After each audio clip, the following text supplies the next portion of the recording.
Salut tout le monde, bienvenue à un épisode de l'Update. Je me présente, je suis Virginie, directrice marketing de Third Bridge. Avant même qu'on commence l'épisode, j'aimerais faire un rappel que cet épisode-ci est présenté par Third Bridge. Third Bridge qui est une agence qui se spécialise dans le design, le développement d'applications web et mobiles et de solutions logicielles sur mesure.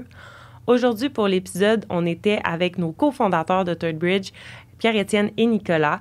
On a eu vraiment du fun. C'est toujours mes épisodes préférés quand on est les trois ensemble parce que c'est toujours très drôle. Il y a des coupures qui vont être un peu moins fluides parce que justement, on a eu quelques fous rires, mais l'information est au rendez-vous. Vous allez apprécier quand même. Et on a parlé de l'histoire d'échec de Third Bridge. Third Bridge a déjà essayé de se lancer dans la confection d'un produit logiciel. Et c'était pas pour nous. Le service, c'était plus approprié pour nous. Donc, on a exploré un peu ce sujet-là avec Nicolas et Pierre-Étienne aujourd'hui. Donc, je vous en dis pas plus. Bon épisode!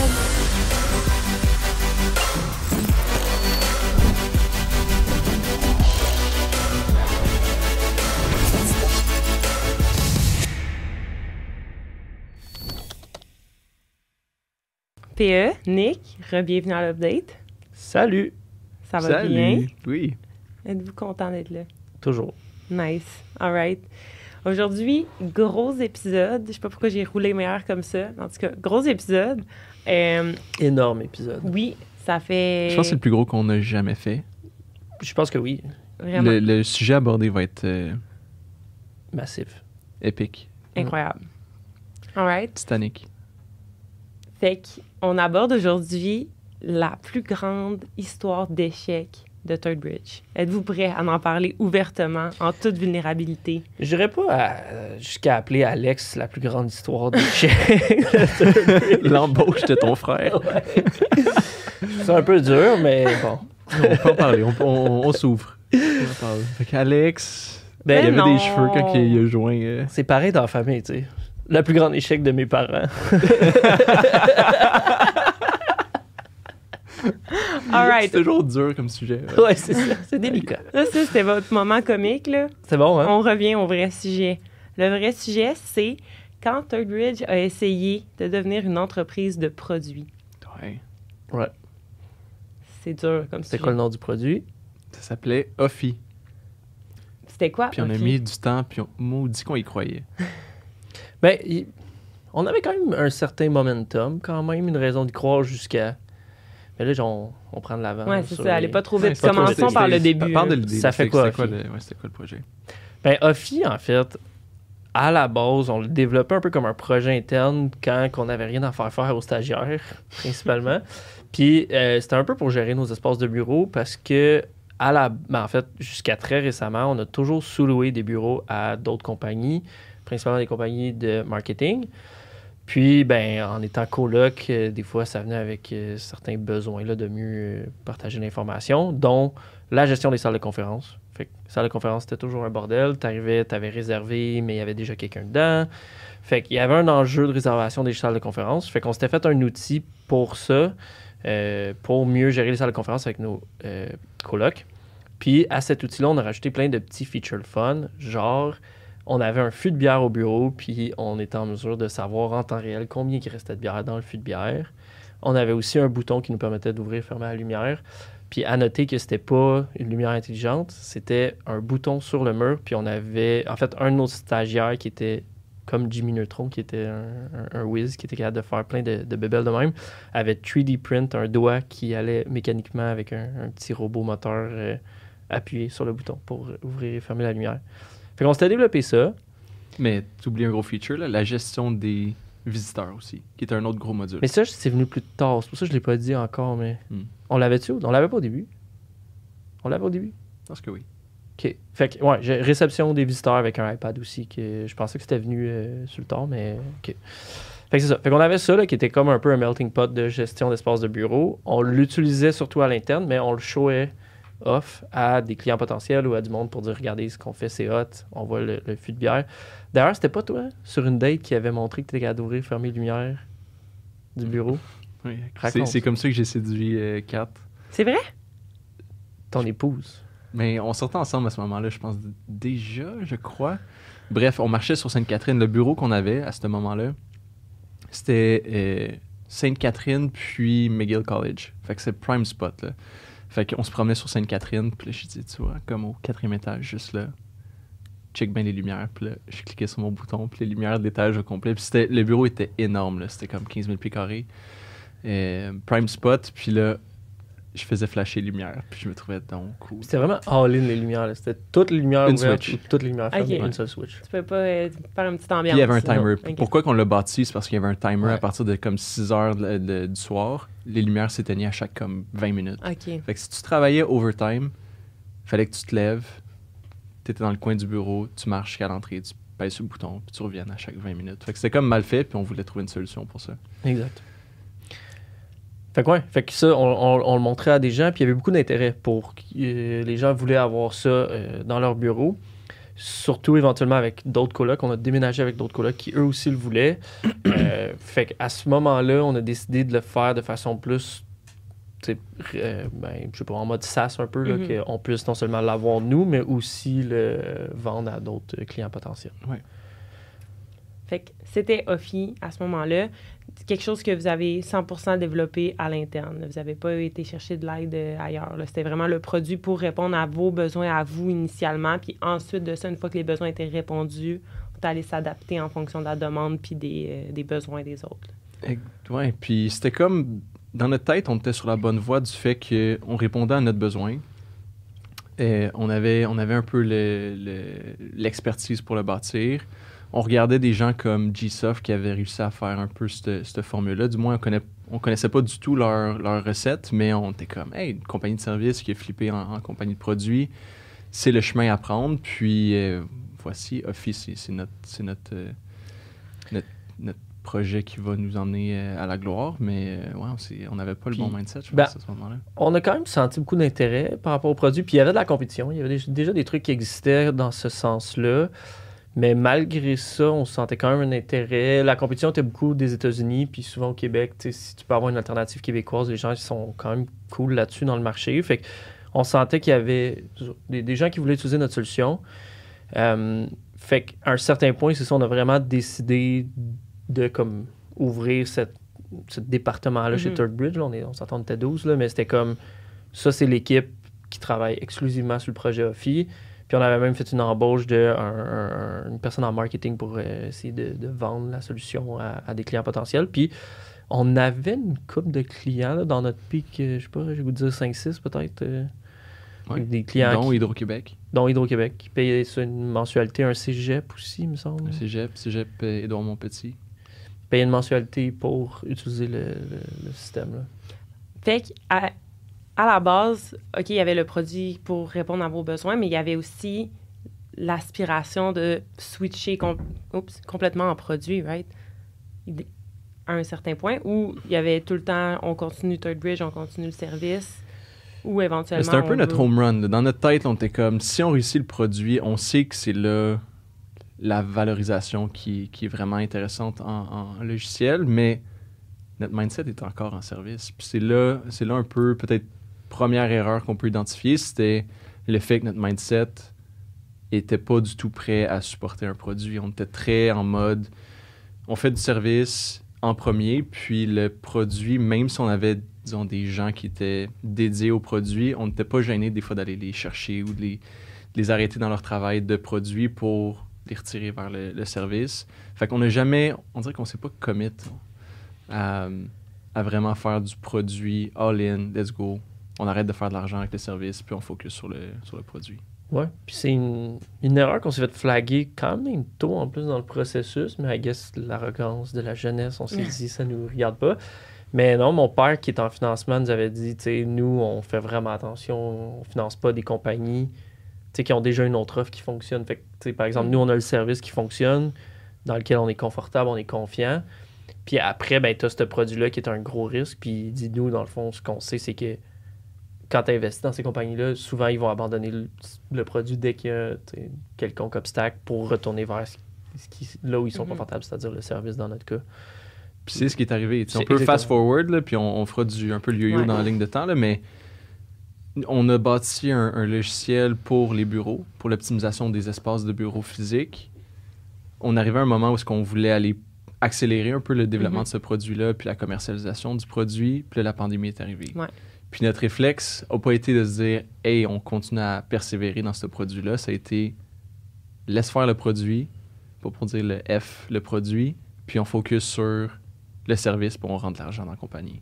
Puis là, on a eu justement exactement le réflexe que ton père nous a flagué en disant si un embûche, vous allez le laisser de côté, puis vous allez juste prendre le chemin qui a moins de résistance, puis dans ce cas-ci, c'était le service pour nous. Fait que vraiment, il est arrivé exactement ce qu'on s'était fait dire, puis ça a été vraiment...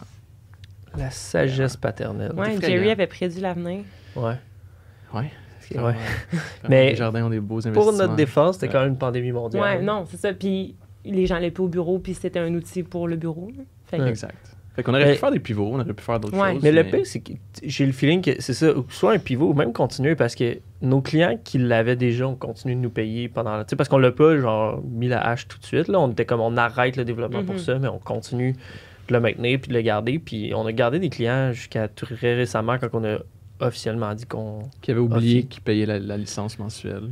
Ouais, probablement qu'il avait oublié. Non, il capotait. Il utilisait le Tous les jours pendant la pandémie. power ouais. user. Le monde payait 30$ par mois, puis ils ont oublié, puis ils étaient comme, ouais, oublie ça. Ouais, c'est tombé dans les mensualités qui. Ouais. Mais On c'est a ça, tous. parce qu'au-delà de la pandémie, puis là, c'est difficile de revenir là-dessus sans avoir le contexte, là, mais au-delà de la pandémie, est-ce que vous pensez que c'était quelque chose que vous étiez prêt à mettre beaucoup de temps et d'argent ou vous voyez déjà à ce moment-là que, comme vous disiez, là, vous étiez prêt à retirer des gens du produit pour aller aider le service? Est-ce que vous pensez que même sans la pandémie, ça aurait pu fail quand même? Ouais, je pense qu'on s'en allait dans une direction plus fail. Au quotidien, chez Third Bridge, on aide des compagnies à bâtir des bons produits, des produits exceptionnels. Puis souvent, ce qu'on conseillait à nos clients, entrepreneurs, des fois, on l'appliquait même pas pour notre projet. On dirait que le Pourquoi réflexe tu n'était pas penses? tout le temps là. Je sais pas, je pense que c'était juste on n'était pas dans le bon mindset, peut-être. J'ai de la misère à mettre le doigt dessus, Nick, mais je me dis, on n'était pas tant agile, on bâtissait des trucs des fois, on tombait dans des rabbit holes, on n'était pas très en mode MVP, on essaie, on arrête. Puis ça, c'est des trucs qu'on apprend, justement avec l'info. On regarde un GSoft, puis t'entends qu'eux, ils n'ont pas eu, c'était pas home run après home run, là, ils en ont fait peut-être 100, des idées de projet, puis là, j'ai quote, puis j'ai aucune idée c'était quoi la réalité au final, mais ce que t'entends, c'est qu'il y avait un département de produits qui était axé d'en faire plein. Puis c'était vite l'erreur, vite on se retourne de bord, on en part un autre, on en part un autre. Puis ça, c'était pas du tout ancré dans notre façon de faire. Nous, on était comme, ça c'est notre idée, ça on l'emmène jusqu'au bout, puis on pivote plus ou moins, on parle pas trop à nos clients, on le fait comment nous on pense qu'il faut qu'on le fasse.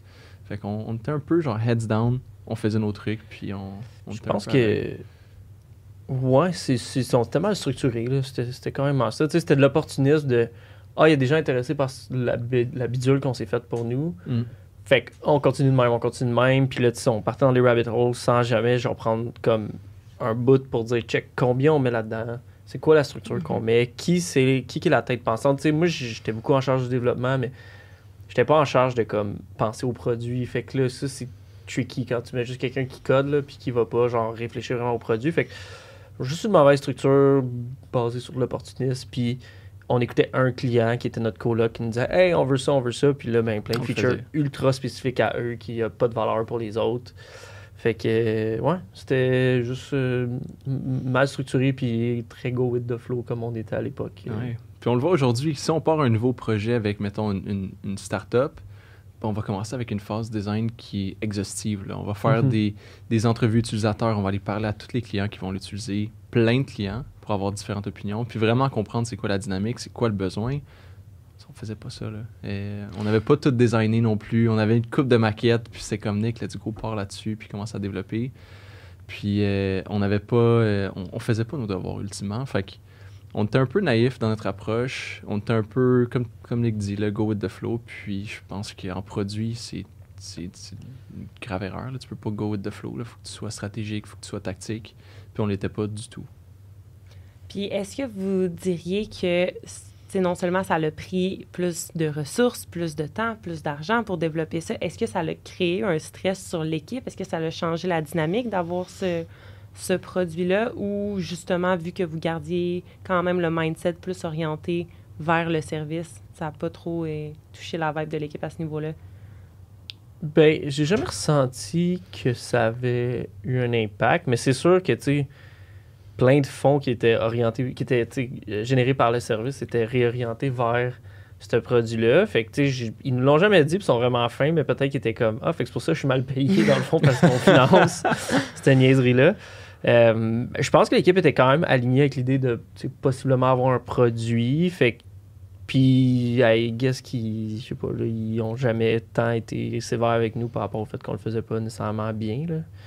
Fait que non, honnêtement, j'ai pas tant senti de pression sur l'équipe de mon côté, là. Je pense qu'il... Non, il y a peut-être ta sœur là, qui était aux finances. Puis on en a parlé dans un autre épisode, mais on a tout le temps une croissance hyper conservatrice. On gère nos finances vraiment, de vraiment près. Puis quand vient le temps de bâtir un produit, ben c'est un gros risque. Là. Le pourcentage de succès, il est très petit. Tu n'as pas d'argent qui rentre. C'est vraiment une source de dépenses R&D. Puis je pense que là-dessus, on avait beaucoup... on avait les freins. Là, les départements de finances nous mettaient bien des freins sur faites attention, réduisez les dépenses. Puis le mindset, je pense que c'est le contraire. C'est faut que tu brûles du cash. Faut que tu aies relativement plus vite. Faut que tu sois prêt à faire des investissements, à réduire tes revenus de service, quasiment arriver kiff-kiff, là, pour être capable de vraiment donner un genre de Mais c'est pour ça que je pense qu'il faut que ça se planifie puis que ça se budgète, ce qu'on n'avait pas fait. Fait que c'était juste que, ouais, on continue de payer des salaires, mais il y en a deux qui travaillent plus pantoute sur, qui font plus du tout de revenus. Fait que je pense que si on l'avait juste bien planifié en disant c'est combien qu'on met là-dedans, puis c'est comment qu'on budgète ça va être les salaires, ça va être le marketing, ça aurait été bien fait, mais on s'est juste lancé là-dedans, tête baissée, comme des petits taureaux.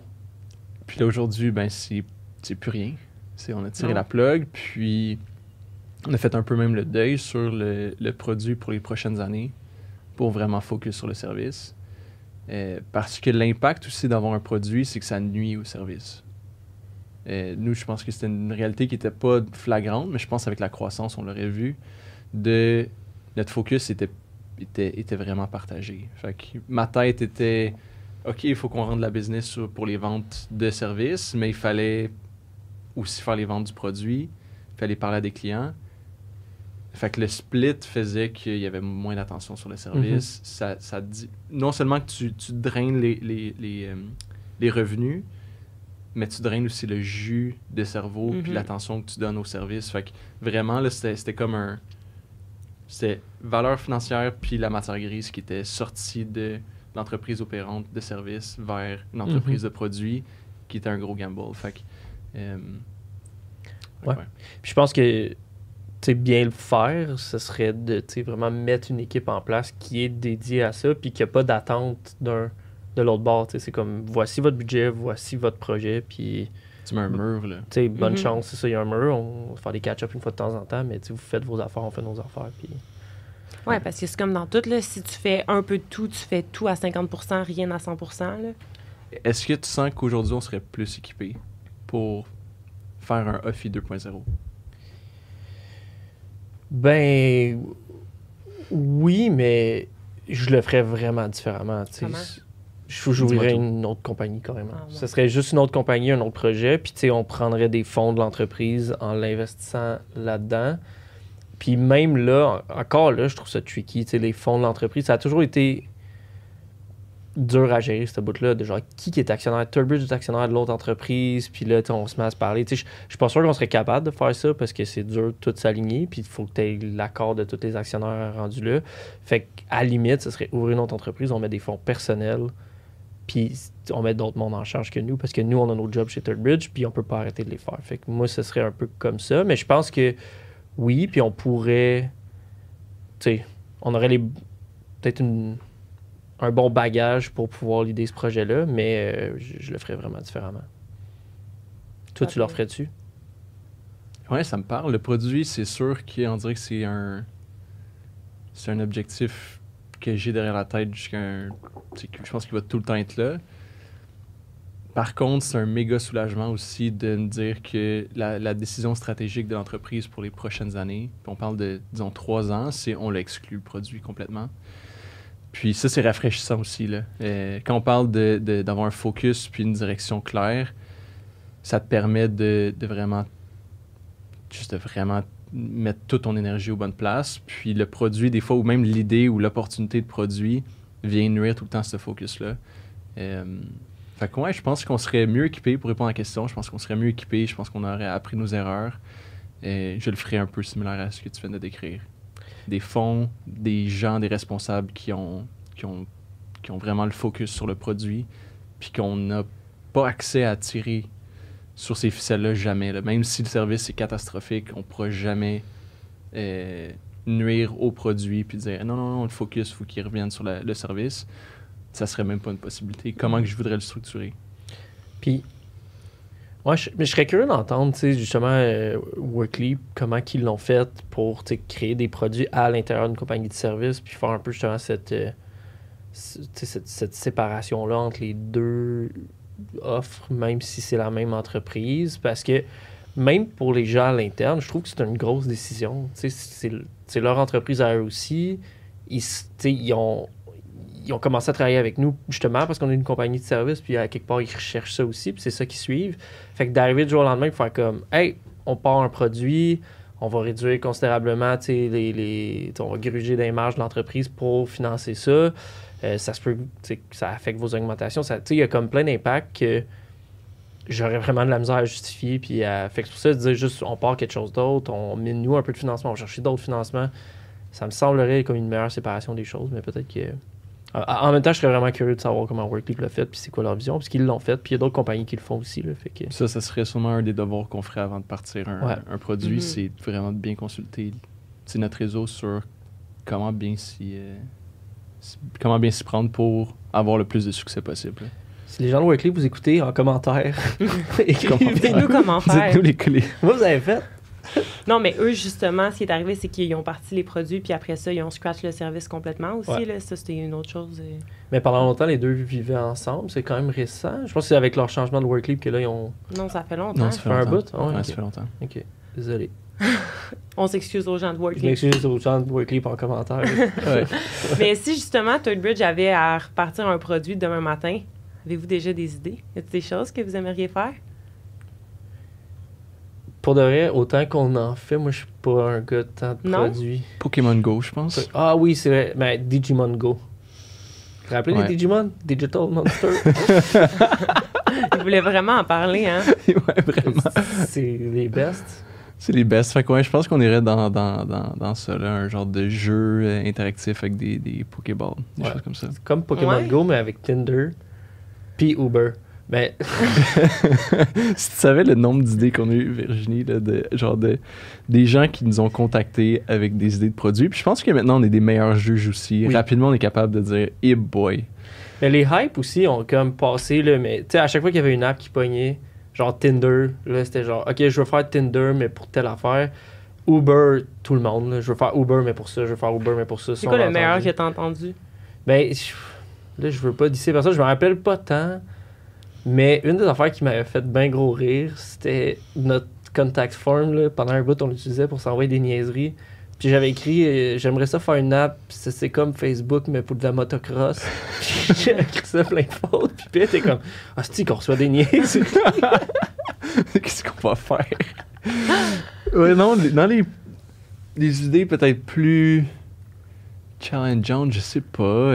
On en a eu des vertes et des pas mûres, là, justement, des concepts de Instagram mixé avec Tinder, mixé avec Pinterest. Puis là, t'es comme, attends une minute, là.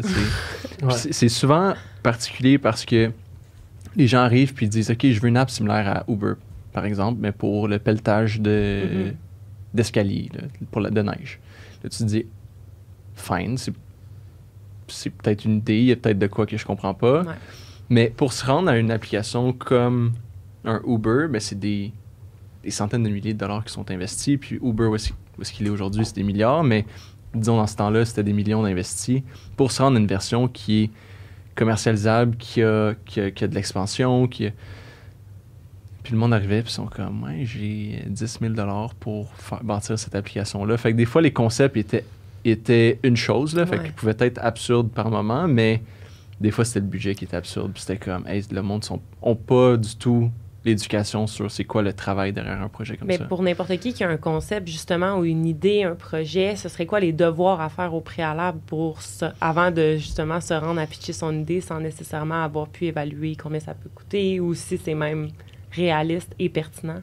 Ben, moi, il y en a deux qui me viennent en tête vite. Là. Premièrement, tu vas checker la compétition parce que, tu sais, ça, souvent, puis en tout cas, moi, je suis jury sur des bourses entrepreneuriales, puis souvent, les projets entrepreneuriales sont souvent des apps, là. Puis des fois, tu sais, j'ai juste fini son pitch, puis je me dis, il me semble qu'il y en a 4 autres qui font ça déjà. Fait que ça, je pense que c'est un bon point de départ. Puis après, l'autre, c'est le MVP, tu sais, penser au Minimal Viable Product. Fait que le minimum que tu peux créer pour créer de la valeur. Puis si t'es pas capable d'avoir ce concept-là en ayant, tu sais, une app à comme 400 000$ d'un coup, peut-être que ton projet il est trop compliqué puis il en vaut pas la peine. T'sais, j'ai l'impression qu'il faut que tu aies un minimum de proposition de valeur qui va faire en sorte que tu te démarques puis tu crées un produit puis qu'à partir de là, tu vas être capable de créer de la valeur.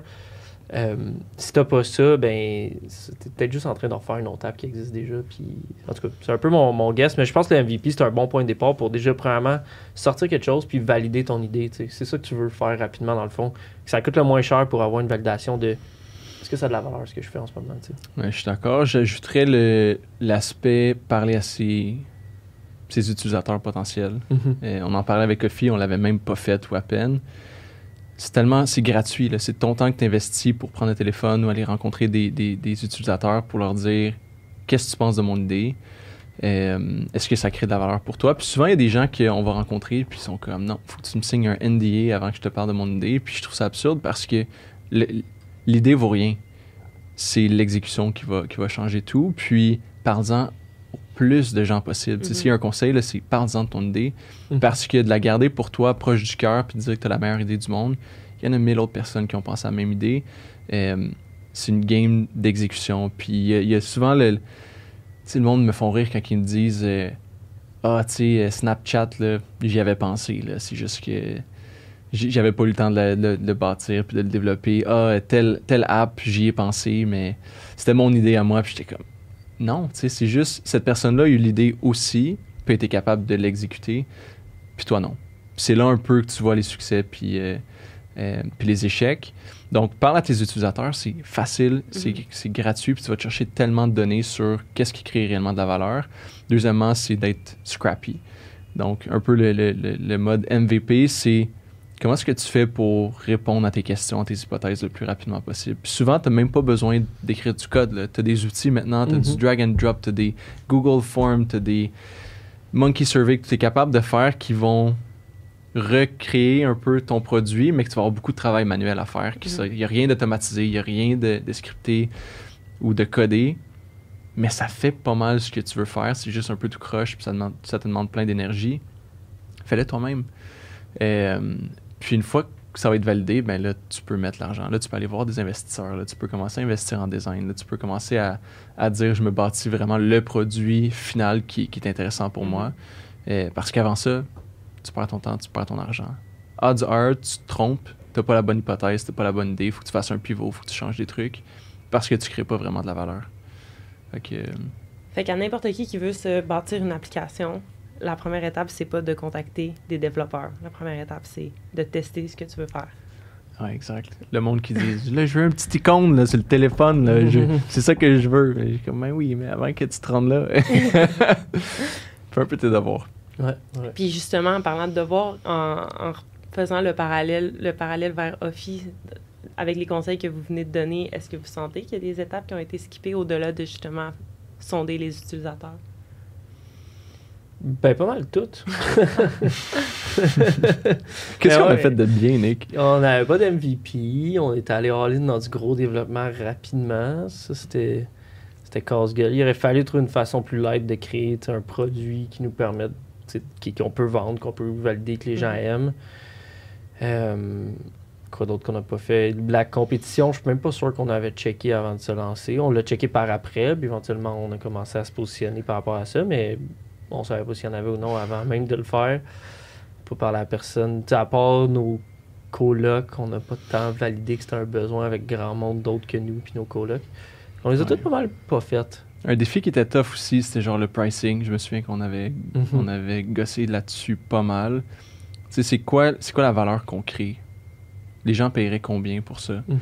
Puis ça, c'était difficile. Puis à un certain point, t'es comme, OK, on va être le plus cheap dans le marché. Puis là, t'es comme, et si tu vas être le plus cheap, il faut que tu mettes plein d'argent en commercialisation parce qu'il faut que tout le monde entende parler. Puis il faut que tu commences à faire ton nom. Fait que ça, on avait mal préparé aussi tout ce qui est commercialisation du produit. Puis on a juste bâti plein de features qui servaient à rien, qui étaient importants pour nous, mais qui répondaient pas à ce que les gens voulaient vraiment. Je pense que c'est un mauvais réflexe de dev aussi, là, de tomber dans le feature factory, parce que c'est ça qu'on est confiant, genre, on sait comment développer des features, fait qu'on va en faire plein, genre, mais après ça, c'est vendre l'outil puis justement commercialiser le produit. Puis d'ailleurs, ça, je pense que c'est quand même un challenge pour bien des gens qui créent un produit au début de combien je vends ça.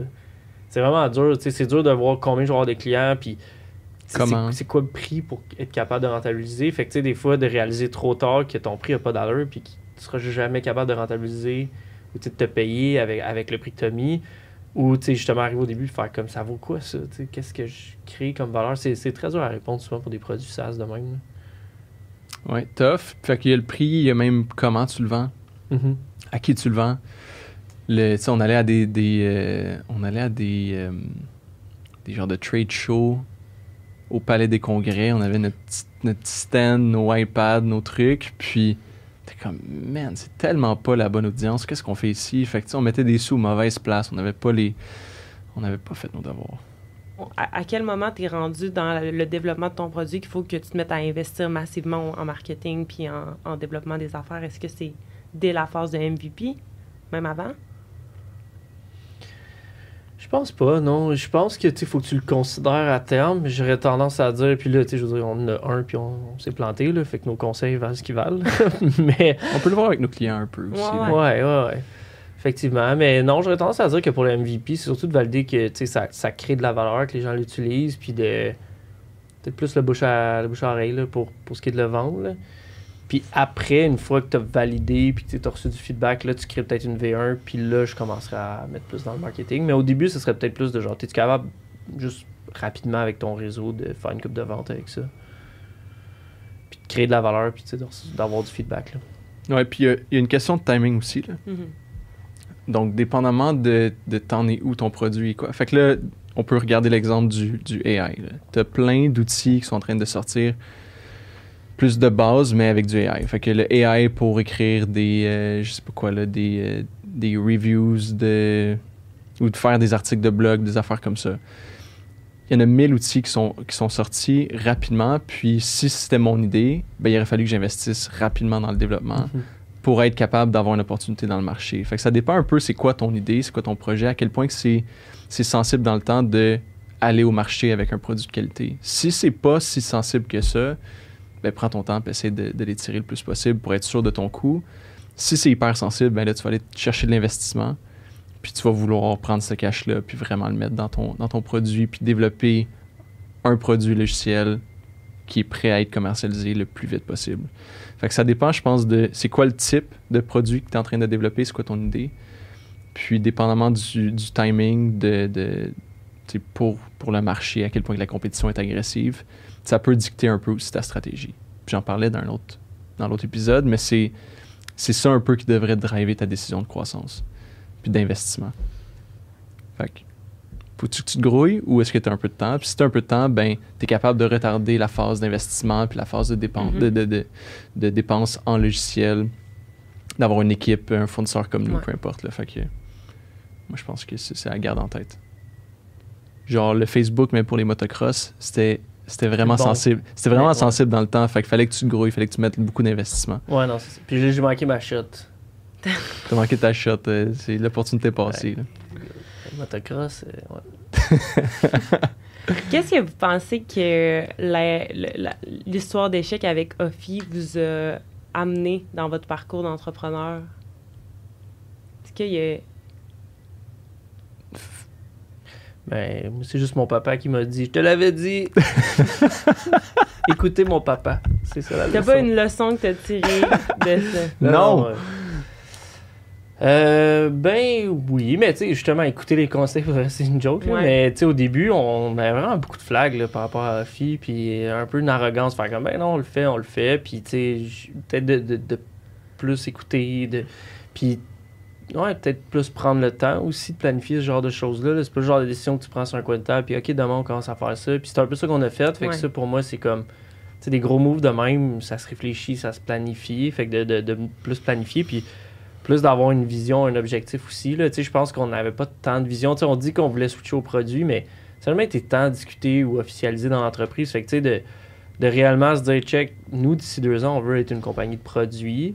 Peu importe, tu sais, ça nous aurait peut-être aidé à rester focus. Tu sais, que, OK, il y a la pandémie, peut-être qu'on réinvente, on pivote un peu, mais comme on reste sur le produit, puis on continue avec cet objectif-là d'entreprise qui est... Fait que, tu sais, maintenant, on en a des objectifs d'entreprise clairs, puis je pense que ça, c'est justement une erreur qu'on a faite à ce moment-là. Là. Ouais. Focus est le mot pour moi. C'est la leçon. Ouais. Ça nous apporte du focus. Ça nous a dit à quel point qu'on n'était pas nécessairement prêt pour le produit. On voulait mettre du focus sur le service. Puis si un jour on retourne au produit, ben on va être sûr d'avoir le focus sur le produit. Puis ouais, grosse leçon. Ça a coûté cher. Tinder pour les motocross. Ça sent J'ai hâte. dans un Ça, App Store près de chez vous. Ouais. Ça serait le futur de Third Bridge. Je pense que oui. Exact. Je travaille là-dessus. Qu'est-ce que t'en penses, toi, côté marketing? Ben moi, je me rappelle qu'au début, vous m'aviez demandé de faire des trucs pour Ophi, puis j'ai ignoré les demandes parce que ça me tentait pas. Mais j'ai le feeling que la stratégie de commercialisation, c'est huge. Fait que le Ouais. marketing autour d'un produit versus le service, c'est comme deux personnalités complètement Exact, différentes. Là. 100%.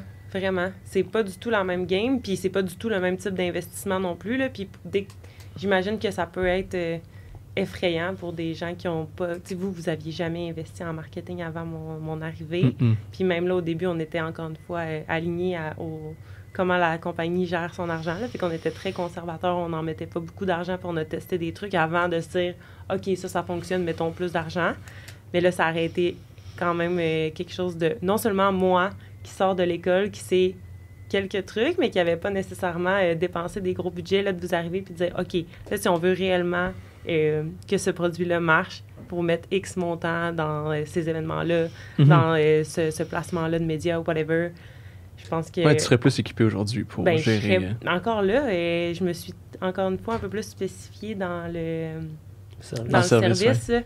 Fait que je pense que je saurais où aller m'outiller, puis je saurais où aller chercher l'information pour le refaire. Mais Ou peut-être même base, trouver quelqu'un dans ton équipe que tu pourrais identifier le talent nécessaire pour... Mais puis ça corrobore un peu ce qu'on se disait tantôt de comme, tu sais, aligner tes employés avec ton équipe, avec tes objectifs, dans le sens où tout est arrivé, t'es comme moi, mais pourquoi moi je mettrais tout ça là-dedans quand tout le monde s'en fout, puis genre c'est clairement mis de côté, puis c'est vraiment mal défini, ou est-ce que tu sais. Versus si ça avait été ça notre objectif, puis on t'en avait communiqué plus clairement, ben là t'aurais probablement été aligné aussi avec. Là. Mais il y a quand même cette mentalité-là, je trouve, en entrepreneuriat dernièrement, où comme, tu sais, les équipes, les compagnies de service, c'est pas si hot, puis tu sais, ça peut être un tremplin pour avoir un produit. Là. Genre, je me suis fait parler dernièrement justement avec les bourses entrepreneurs où est-ce que ben, c'est presque exclusivement des produits. Puis je pense que même si tu dis je veux une compagnie de service, tu vas limite pas être choisi pour même aller pitcher pour la bourse. Là. Puis là, le gars, il m'en parlait, puis il me disait tu penses que c'est un bon conseil de dire, tu sais, fais-toi une compagnie de service. Puis là, quand t'as assez de fonds, puis que t'as un petit momentum, fais-toi un produit. Puis je suis comme, ben, tu peux aussi juste faire une compagnie de service. Tu sais, il y a rien de mal à ça, puis ça peut être correct, puis des fois en deux étapes, mais en tout cas. Mais pourquoi vous pensez que le service c'est mal vu? Ben, pas mal vu, mais moins cool. Ça n'a pas la même valeur. Fait que si on avait la même taille d'entreprise, les mêmes revenus, mais on avait un produit, je pense que la valeur de l'entreprise serait x3, x4. Là. Fait que c'est pour ça, c'est les multiples de valorisation d'une entreprise, la propriété intellectuelle qu'on n'a pas présentement chez Third Bridge, ben ça nous nuit dans notre valorisation, si tu veux, en termes de compagnie. Ça nous dérisque aussi. Quand tu as un produit, ben tu as souvent beaucoup de clients. Ou est-ce que là, nous, on a une plus grande dépendance à quelques gros clients. Fait que ouais, je pense que le modèle produit est juste plus intéressant, plus safe, là. Financièrement.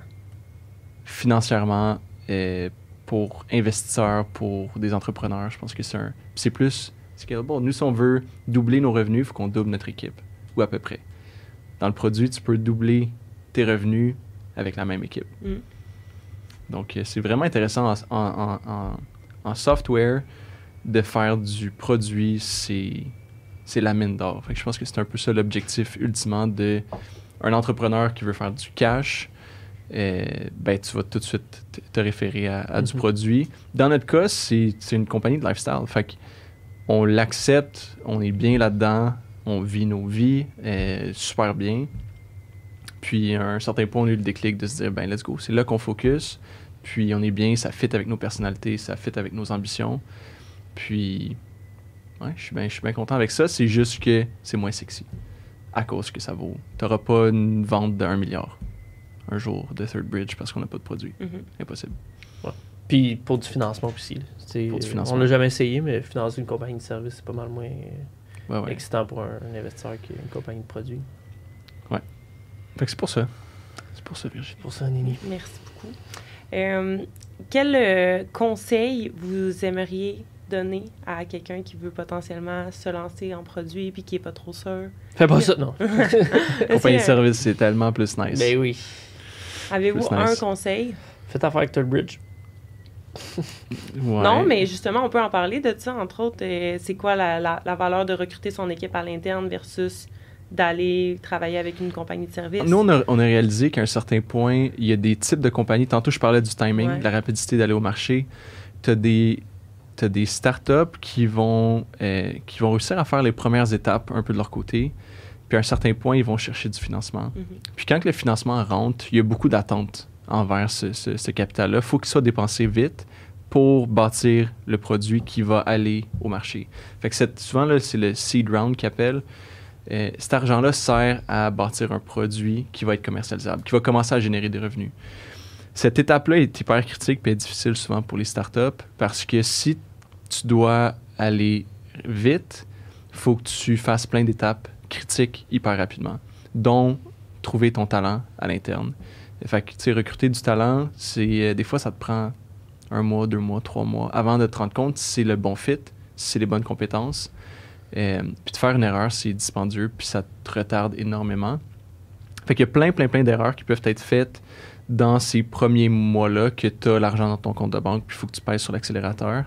Puis, ce qu'on voit avec notre offre de service, c'est qu'on est capable de venir pallier un peu ou dérisquer un peu ces investissements-là de la part de Venture Cap, où est-ce qu'ils vont être capables de se dire, OK, Startup ABC travaille avec Third Bridge, puis ils vont vous permettre de vraiment accélérer votre développement de produits. Ils vont mettre les fondations solides en place parce qu'on a toutes les compétences, que ce soit du mobile, que ce soit du web, que ce soit l'infrastructure, du AI, du design. On va être capable de vraiment t'emmener à bâtir cette première version-là, commercialisable, très rapidement, puis dérisquer aussi, parce que la qualité va être là. Puis ultimement, nous, ce qu'on propose même à nos clients startups, c'est une phase inscrite. Le jour 1, on dit, nous, à peu près dans 12 à 24 mois, souvent c'est comme l'entre-deux, le 16 mois, on commence à faire un phase-out. Donc, on va commencer à retirer des gens de notre équipe pour rentrer des gens à l'interne chez vous, que tu vas recruter, que tu vas prendre ton temps de recruter. Puis, tranquillement, on va sortir de la compagnie parce qu'il faut qu'on puisse, à un certain point, donner les rênes à la startup. Il faut qu'eux comprennent leurs produits, c'est quoi qu'ils ont entre les mains, qu'ils comprennent la tech. Puis à un certain point, les investisseurs, eux, ils changent un peu le script où est-ce qu'ils disent OK, on a dérisqué nos premières phases de construction du produit, mais là, il faut qu'on s'assure que la pérennité soit là. Puis pour ça, il faut que les connaissances du produit soient à l'interne. Fait que ce modèle-là fonctionne super bien pour accélérer. Fait que quand une compagnie a le cash dans le compte de banque, ben on dérisque un peu ces premières étapes-là. Fait que je pense que nous, c'est pas pour tout le monde, mais le sweet spot, quand il y a une compagnie qui veut aller plus vite, puis des investisseurs qui veulent dérisquer leurs investissements, on est comme un bon fit. Puis le plan est clair qu'on est là au début, puis on sort par la suite. Puis on vient supporter sur des projets spécifiques, mais on est vraiment là pour une période critique. Puis je pense que, tu sais, parce que gérer une équipe de dev, puis on le fait, on en a beaucoup, tu sais, c'est difficile à monter, puis c'est, tu sais, nous, t'arrives, on a déjà notre dynamique, on a déjà nos méthodologies de travail qui sont éprouvées. Mais tu sais, le monter toi-même aussi, ça change ton focus d'entrepreneur d'une certaine façon. Tu sais, est-ce que ce que tu veux, c'est faire de la gestion humaine, faire la stratégie d'équipe de développement, ou tu veux vendre ton produit, tu sais, fait que dépendamment de où est-ce que toi tu veux investir ton temps, peut-être t'es mieux justement de peut-être payer un petit premium pour avoir une compagnie comme nous pendant un certain temps, mais qui va te monter de quoi de logique, puis de bien bâti, puis qui ont des techniques qui ont fait leurs preuves, versus toi, focusser sur, tu sais, beaucoup de RH, beaucoup d'entrevues, beaucoup de, tu sais, peut-être embauche, changement, roulement de personnel, que tu peux peut-être arriver un petit peu plus tard une fois que ton produit est vendu, tu sais, fait que je pense que ça peut être une bonne solution, ça aussi. Puis même à long terme, il y en a qui décident de rester avec nous parce qu'ils n'ont juste pas le goût de se donner ce casse-tête-là. Puis c'est très valable aussi. Puis même si tu décides de te bâtir ton équipe à l'interne, ben éventuellement, si tu veux aller plus vite, là, si tu as des besoins de comme cette fonctionnalité-là, ça nous l'apprend. Puis notre équipe ne sera pas capable de le faire. Mais là, tu as toujours un contact avec nous, on connaît le produit, tu reviens, on te le fait. Puis ça peut t'aider même au long terme dans ton projet. Là. Fait que quand je disais tantôt qu'on était des cordonniers mal chaussés avec Coffee, c'était un peu ça. T'sais, on est capable d'accompagner des startups à aller hyper vite puis bien monter. La partie qu'on était poche, c'est la job des entrepreneurs qu'on accompagne à tous les jours, qui est de valider c'est quoi la qualité du produit envers le marché, c'est quoi l'impact que ça peut avoir, c'est quoi la valeur, puis le commercialiser. C'est là un peu que nous on était poche dans ce temps-là. Puis la partie dev, par contre, on était prêt à être heads down puis vraiment bâtir du code de qualité. Fait que, ouais. Là, aujourd'hui, je pense qu'on est mieux gearé pour accompagner les startups et on serait mieux gearé pour sûrement partir notre propre produit. Mais c'est pas le focus. On continue dans le service pour les prochaines années puis on y va à fond. Fait qu'on a appris nos erreurs. Cool. Fait que, les gars, je pense qu'on va arrêter ça. C'est la fin de l'épisode, mais on encourage les auditeurs à vous suivre sur LinkedIn, à suivre Third Bridge sur LinkedIn. Vous faites plein de contenus super intéressants. Vous pourrez même... aussi mentionner que c'est ta fête demain. On l'a pas dit dans l'épisode, mais je pense que c'était ça. Oui, c'est ça, c'est mon épisode de fête. Est-ce qu'on chante bonne fête ou on laisse? Bonne fête. On va arrêter l'épisode avant ça. Bonne fête des commentaires pour Virginie.